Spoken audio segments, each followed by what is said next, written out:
గీతకి మీ అందరికీ స్వాగతం. ఈ అధ్యాయంలో మనము దైవ ఆసుర స్వభావములు ఏమిటి అని మనం తెలుసుకోబోతున్నాం. మీరు చూడండి, పోయిన అధ్యాయం పురుషోత్తమ యోగంలో స్వామి ఒక ఉపదేశం చేశారు. అయ్యా, శరణాగతి చేస్తే ఈ ప్రపంచం నుంచి మనము స్వామి యొక్క అద్భుతమైన సుందరమైన ఆనందంతో సేవతో కూడుకున్న లోకానికి వెళ్ళవచ్చును అని. ఇప్పుడు చూడండి, ఈ శరణాగతి చేయడానికి కొన్ని మంచి లక్షణములు తోడ్పడతాయట. ఈ శరణాగతి చెయ్యకుండా ఉండడానికి కొన్ని చెడు లక్షణాలు మనల్ని ఆపుతూ ఉంటాయట. ఏంటి ఆ మంచి లక్షణములు? ఏంటి ఆ చెడు లక్షణం?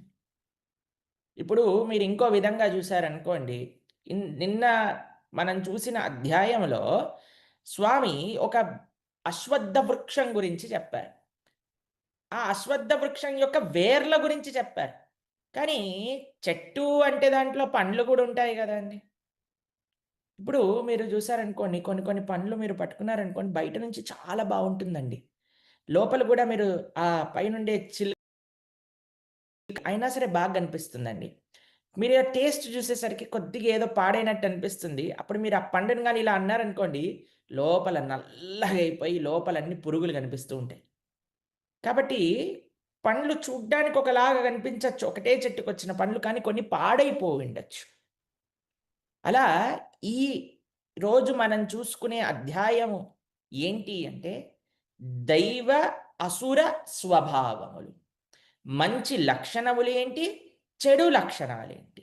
మంచి స్వభావములేంటి? చెడు స్వభావములేంటి? ఈ 2 మనం నేర్చుకోగలిగితే మీకో విషయం చెప్తానండి. ఆశ్చర్యకరమైన విషయం చెప్తాను.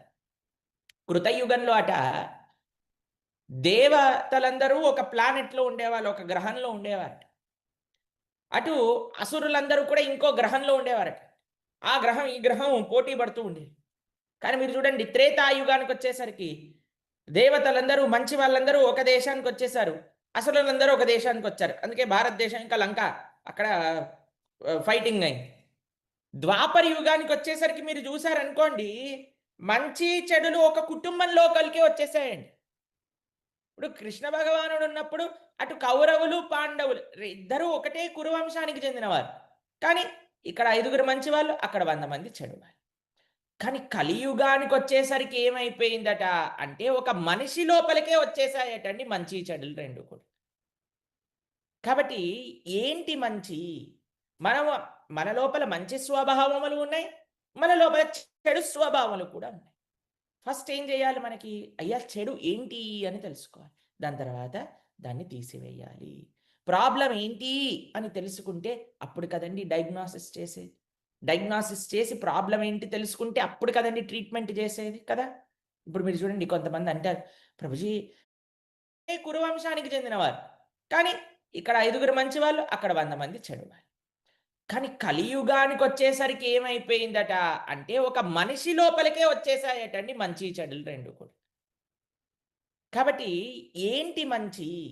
మనము మన లోపల మంచి స్వభావములు ఉన్నాయి. మన లోపల చెడు స్వభావాలు కూడా ఉన్నాయి. ఫస్ట్ ఏం చేయాలి మనకి? అయ్యా, చెడు ఏంటి అని తెలుసుకోవాలి. దాని తర్వాత దాన్ని తీసివేయాలి. ప్రాబ్లమ్ ఏంటి అని తెలుసుకుంటే అప్పుడు కదండీ డయాగ్నోసిస్ చేసేది. డయాగ్నోసిస్ చేసి ప్రాబ్లమ్ ఏంటి తెలుసుకుంటే అప్పుడు కదండీ ట్రీట్మెంట్ చేసేది కదా! ఇప్పుడు మీరు చూడండి, కొంతమంది అంటారు, ప్రభుజీ అసలు ఏం ప్రాబ్లమ్ ఉందో ఏంటో తెలీదు ప్రభుజీ. అసలు ఎన్ని మాత్రలేసినా సరే సాల్వ్ అవ్వట్లేదు. అసలు ఏం ప్రాబ్లమ్ ఉందో చెప్పలేకపోతున్నారు డాక్టర్లు అంటారు. అప్పుడు దాన్ని ట్రీట్ చేయలేం గదండీ! కాబట్టి భగవానుడు మన పైనుండే ప్రేమతో మనం మంచి దారిలో ఉండాలి అనే ఒక సంకల్పముతో ఈ అధ్యాయంలో చెడు లక్షణములేంటి, మంచి లక్షణములేంటి అని మనకి విభజన చేసి, అయ్యా వీటిని పెంపొందించుకో, వీటి నుంచి దూరంగా ఉండు అని మనకు ఉపదేశం చేస్తున్నారు. కాబట్టి ఈ అధ్యాయం ఏ అకరణం ద్వారా మనం నేర్చుకుంటున్నామో ఒకసారి మీకు చూపిస్తాను, జాగ్రత్తగా చూడండి. డిఓజి అనే ఒక యాక్రోనిమ్ ద్వారా మనం నేర్చుకుంటున్నాం. డి అంటే డివైన్ ఆర్ డెమోనియాక్, అంటే దైవీ గుణములు లేదా ఆసురీ గుణములు. Opinions and outlook of demons, అసురుల యొక్క స్వభావములు మరియు లక్షణములు. The four gates to hell, నరకానికి ద్వారములేమిటి అనే విషయాలన్నీ కూడా ఈ అధ్యాయంలో మనం నేర్చుకుంటామండి. మీకు చిన్న కథ చెప్తాను. దైవీ గుణములేంటి, ఆసురీ గుణములేంటి ఈజీగా అర్థమైపోతుంది మీకు. ఒకసారి బ్రహ్మగారి దగ్గరకు వచ్చి దేవతలు, అసురులు ఇద్దరు కూడా అన్నారట, మేం మంచి వాళ్ళం అంటే మేం మంచి వాళ్ళం, మేం మంచి వాళ్ళం అంటే మేం మంచి వాళ్ళం అని పోటీ పడ్డారట. అయితే బ్రహ్మగారు అన్నారట, సరే అయ్యా, ఎవరు మంచి వాళ్ళో ఎవరు రాక్షసులో నేను నిర్ధారణ చేస్తాను, రేపు మధ్యాహ్నం పూట వచ్చేయండి అని అన్నారట. సరే అని మరుసటి రోజు మధ్యాహ్నం పూట అసురులందరూ వచ్చారట, దేవతలందరూ వచ్చారట. బ్రహ్మాండంగా పెద్ద పెద్ద ఇస్తరాకులు వేసి, మామూలు ఇస్తరాకులు కాదండి, బంగారంతో చేసిన ఇస్తరాకులు వేశారటండి దేవతలందరికీ, అసురులందరికీ కూడా వేసేసి పంచభక్ష పరమాన్నాలు అంటారు కదండి, భలే భలే పెట్టారండి. ఈరోజు ద్వాదశి కాబట్టి మాట్లాడుకోవచ్చండి. చక్కగా అన్నం పెట్టి దానిపైన నెయ్యి వేసి అప్పుడే పెట్టిన ఆవకాయలు ఇంతింత పెద్ద పెద్ద మామిడికాయ ముక్కలతో వేసి పక్కన చక్కగా సాంబార్ పెట్టి దాని తర్వాత అసలు ఇంతింత పెద్ద పెద్ద బూందీ లడ్డూలు పెట్టారటండి, అరసలు, చకినాలు, అప్పలు, అసలు ఏవేవి కావాలంటే అవన్నీ అన్నీ కూడా పెట్టారట. వాళ్ళు అనుకున్నారట, అబ్బా అబ్బా అబ్బా ఎంత బ్రహ్మాండం, అసలు ఈరోజు భోజనం మహా అద్భుతంగా ఉండబోతుంది. అప్పుడు బ్రహ్మగారు వచ్చారట, అయ్యా మీకు ఒక చిన్న పరీక్ష ఉన్నది. భోజనం బాగానే ఉన్నది, కానీ బ్రహ్మగారు ఏం చేశారట, అందరి చేతులకి కూడా ఇలా కర్రలు కట్టారటండి. కర్రలు తాడుతో కట్టేశారట. ఇలా అయిపోయి చేతులన్నీ కూడా. ఇప్పుడు ఇలా ఉన్నప్పుడు ఎలా తింటారండి? ఇలా తిని ఇలా నోట్లో ఎలా పెట్టుకుంటారు? స్ట్రెయిట్‌గా ఉంది కదా! పెట్టుకోలేకపోయి. ఇప్పుడు దేవతలందరూ కూడా ఆలోచనలో పడ్డారట. అయ్యా! ఇప్పుడు ఎలా తినాలి? ఇంత మంచి భోజనం ఉంది. ఆహ్, కానీ ఇప్పుడు ఎలా స్వీకరించాం మనం? అలా ఆలోచించారట. ఆలోచించి వెంటనే ఏం చేశారట తెలుసా అండి? చక్కగా అన్నంలో నెయ్యి పైన చక్కగా మామిడికాయ పచ్చడి, దాని తర్వాత పప్పు అన్నీ మంచి కలిపి పక్కనుండే వడియాలన్నీ కూడా పెద్ద ముద్ద, ఇంత ముద్ద చేసి ఏం చేశారట, ఇలా అని పక్కని దేవత నోట్లో పెట్టారట. ఆయన ఒక మంచి ముద్ద కలిపారట. కలిపి పక్కన వాడి నోట్లో పెట్టారట.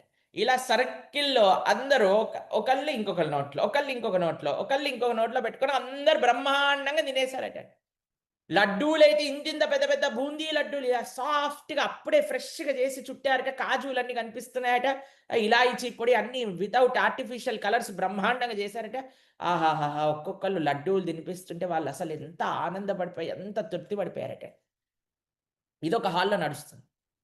పక్కన హాల్‌లో అసురులున్నారు. వీళ్ళేం చేస్తున్నారట, వెంటనే పచ్చడేసేసుకున్నారట. ఫుల్ ఎర్రగా కలుపుకొని మొత్తం అద్ద ఇంత చేసుకొని ఇంత తినాలి నేను ఢామ్ అని పైకేసారటండి. ఎగిరేసి నేను కాచి పెడతాను అని పడంగానే మొత్తం ముఖం పైన కూడా కళ్ళల్లో కారం పడిపోయి అని ఏడవటం ప్రారంభం చేశారు. ఇక్కడ బ్రహ్మగారు అక్కడ చూసి ఇక్కడికొచ్చేసరికి మొత్తం అన్ని చోట్ల గందరగోళం. లడ్డూలు కొన్ని సీలింగ్‌కి, ఒకళ్ళ ముఖానికి, ఇక్కడ అక్కడ పడిపోయి అంత గందరగోళం అయిపోయిందట. ఇదే